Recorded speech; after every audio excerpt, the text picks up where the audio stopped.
చందమామ కథలు. కర్ణభేది పాటగాడు. భీమతరంగిణి రాజ్యంలో వీరభద్రుడు, స్వర్ణలక్ష్మి అనే రైతు దంపతులు ఉండేవారు.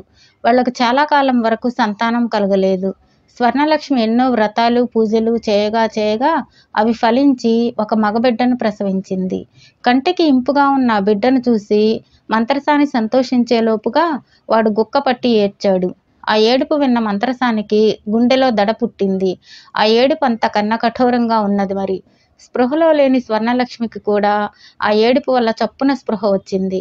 ఆ వికృతమైన శబ్దం ఎక్కడి నుండి వస్తున్నదా అని చూసిన ఆవిడకు ఆ బిడ్డ తన కన్న పసికందని తెలిసి విస్తుపోయింది. వీరభద్రుడు తన కొడుకు వికృత స్వరం గురించి తెలుసుకొని మనసులో దిగులు పడినా అది పైకి కనబడకుండా భార్యకు ధైర్యం చెప్పాడు.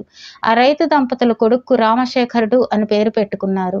వయసు పెరుగుతున్న కొద్దీ వాడి కంఠస్వరం మరింత వికృతంగా తయారైంది. వాడు కోపం వచ్చి అరిస్తే భూమి దద్దరిల్లుతున్నదేమో అనిపించేది. వీరభద్రుడు కొడుకును బడిలో చేర్పించాడు. వాడి గొంతు విని బడిలో కొందరు పిల్లలు జ్వరం తెచ్చుకున్నారు.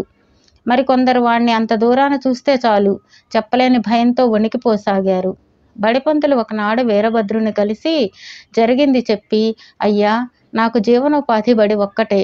మీరు రామశేఖరుణ్ణి బడికి పంపితే నా కడుపు కొట్టిన వారవుతారు. దయచూపండి మరి అని కాళ్ళు పట్టుకున్నాడు. దానితో వీరభద్రుడు కొడుకును బడికి పంపడం మానుకున్నాడు. ఇప్పుడు రామశేఖరుణ్ణి ఏమి చేయడమా అని అతడు విచారపడుతూ ఉండగా ఆ ఊరుకు శార్దూలపాదుడనే ఒక బక్కచిక్కిన సన్యాసి వచ్చాడు. అతడు గొప్ప మహిమలు కలవాడని క్షణాల మీద ఊరంతా పొక్కిపోయింది. వీరభద్రుడు కొడుకుతో ఆయన దగ్గరకు పోయి సన్యాసిని కలుసుకొని, స్వామి, వీడు నాకొక్కడే కొడుకు. పేరు రామశేఖరుడు. దేవుడు వీడికి కన్న కఠోరమైన కంఠస్వరాన్ని ఇచ్చాడు. బడిలో పిల్లలు వీడి గొంతు విని జ్వరాల పాలయ్యారు. మీరే దయచూపాలి అని దీనంగా ప్రార్థించాడు.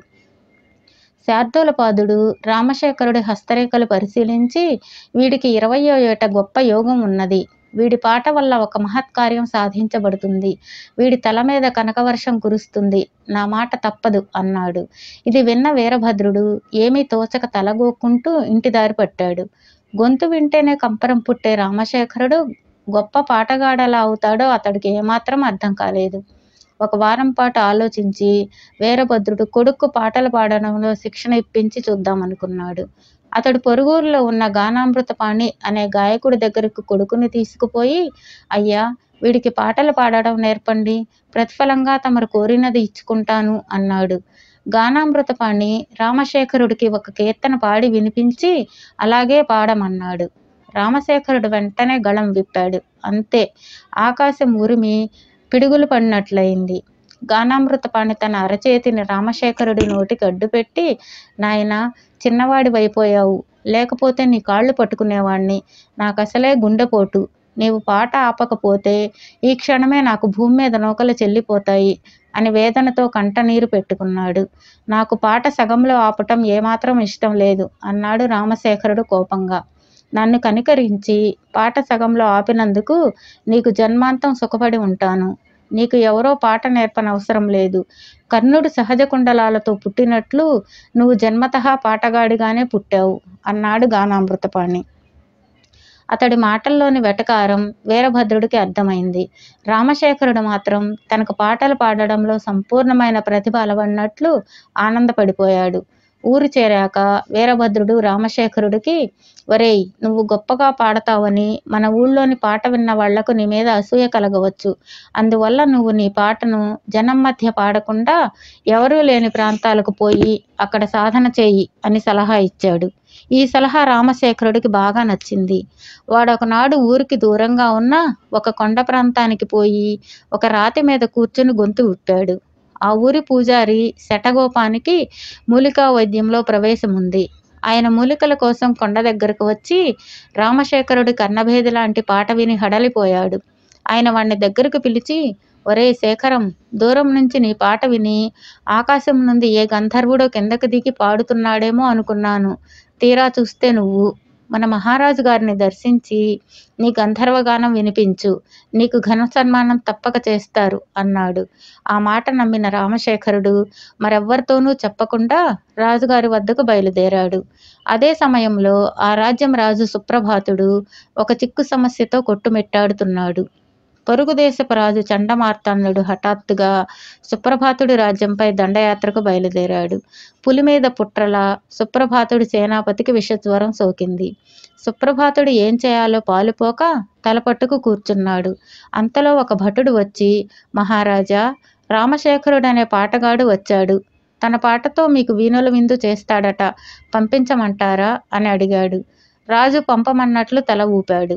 రామశేఖరుడు రాజు దగ్గరకు వచ్చి నమస్కరించి గొంతెత్తి పాట ప్రారంభించాడు. అది వింటూనే సుప్రభాతుడు అదిరిపడ్డాడు.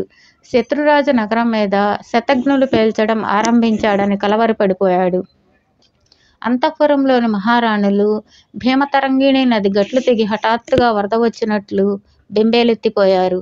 ఆగ్రహించిన సుప్రభాతుడు రామశేఖరుడి నాలుక తెగ నరికించాలని భావించాడు. కానీ అంతలోనే ఆయనకు మరొక ఆలోచన వచ్చింది. రాజ్యానికి ఉత్తర దిశలో గల అరణ్యంలో ఒక మహారాక్షసుడు తిరుగుతున్నట్లు వార్తలు అందాయి. ఈ సంగతి గుర్తుకు రాగానే సుప్రభాతుడు చప్పట్లు చరిచి భటులను పిలిచి, ఒరేయ్, ఈ కర్ణభేది పాటగాడిని వెంటనే తీసుకుపోయి ఉత్తర దిశలో ఉన్న మహారణ్యంలో వదిలిరండి. అక్కడ ఉన్న రాక్షసుడు వీడిని నిలువునా విరుచుకు తింటాడు. అదే వీడికి తగిన శిక్ష అన్నాడు. రాజాజ్ఞ ప్రకారం భటులు రామశేఖరుణ్ణి అరణ్యంలో వదిలి చప్పున అక్కడ నుంచి నగరం కేసి పారిపోయారు. ఇంత జరిగాక రామశేఖరుడికి ఒక సంగతి అర్థమైంది. రాజు అన్నట్లు తను నిజంగా కర్ణభేది పాటగాడు. తను గొంతెత్తి పాడడం ప్రారంభిస్తే ఎంతటి వాడైనా ఆ భీకర కఠోర ధ్వనికి తట్టుకోలేడు. అలాంటప్పుడు ఈ రాక్షసుడు మాత్రం తన ధాటికి ఆగగలడా? రామశేఖరుడు ఇలా ఆలోచిస్తూ ఉండగా ఎదురుగా ఉన్న చెట్ల కొమ్మలను తొలగదోస్తూ చేతిలో పొడవాటి రాతి గదతో మదపుటేనుగులా ఉన్న రాక్షసుడు ఒకడు బయటకు వచ్చి రామశేఖరుణ్ణి చూస్తూనే, ఆహా, ప్రాణంతో ఉన్న నరమానవుణ్ణి చూసి ఎంతకాలమాయను అంటూ పెద్ద పెద్ద అంగలతో ముందుకు రాసాగాడు. రామశేఖరుడు రాక్షసుడిని అంతకన్నా వాడి చేతిలో ఉన్న 6 అడుగుల రాతి గదను చూసి ముందు భయపడినా తర్వాత మొండి ధైర్యం తెచ్చుకుని, ఓహో, విధి బలీయం అన్నమాట, ఈ రాక్షసాధముడికి నా వల్ల చావు రాసిపెట్టి ఉన్నదన్నమాట అని పెద్దగా గొంతెత్తి పాట ప్రారంభించాడు. ఆ పాట వినపడగానే రాక్షసుడు నడుస్తున్న వాడల్లా ఆగి ఒక క్షణం అటు ఇటు చూసి బోర్లా పడి లేస్తూ, ఒరే, పాట ఆపరా, చెవి గోబల్లో శూలాలతో పొడిచినట్లున్నది అన్నాడు. అది విన్న రామశేఖరుడు రాక్షసుడి నుంచి తనకు ఎలాంటి ప్రమాదం రాదని, తను వాణ్ణి నానా హింసలో పెట్టవచ్చని ధైర్యం తెచ్చుకొని, ఒరేయ్, నేను కర్ణభేది పాటగాణ్ణి, నా పాట శాంతం వినందే నేను వదలను అంటూ ముందుకు పరిగెత్తాడు. ఇది చూసి రాక్షసుడు ఒక చావు కేక పెట్టి పారిపోసాగాడు. రామశేఖరుడు మరింత బిగ్గరగా పాట పాడుతూ వాణ్ణి వదలకుండా తరమసాగాడు.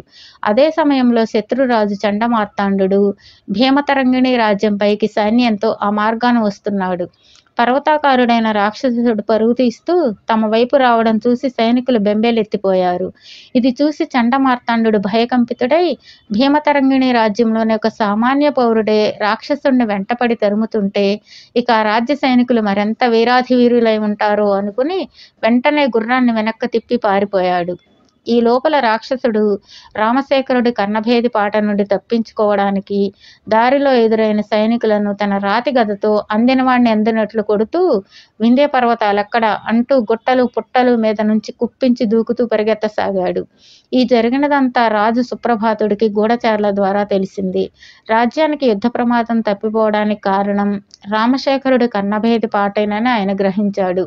ఆ రోజే రాజు రామశేఖరుణ్ణి మంగళ వాయిద్యాలతో సభకు ఆహ్వానించి కనకాభిషేకం చేయడమే కాక ఇక బతికుండగా ఏనాడు పాట పాడనని ప్రమాణం చేయించి ఆయన ఆస్థానంలో మంచి ఉద్యోగం ఇచ్చాడు.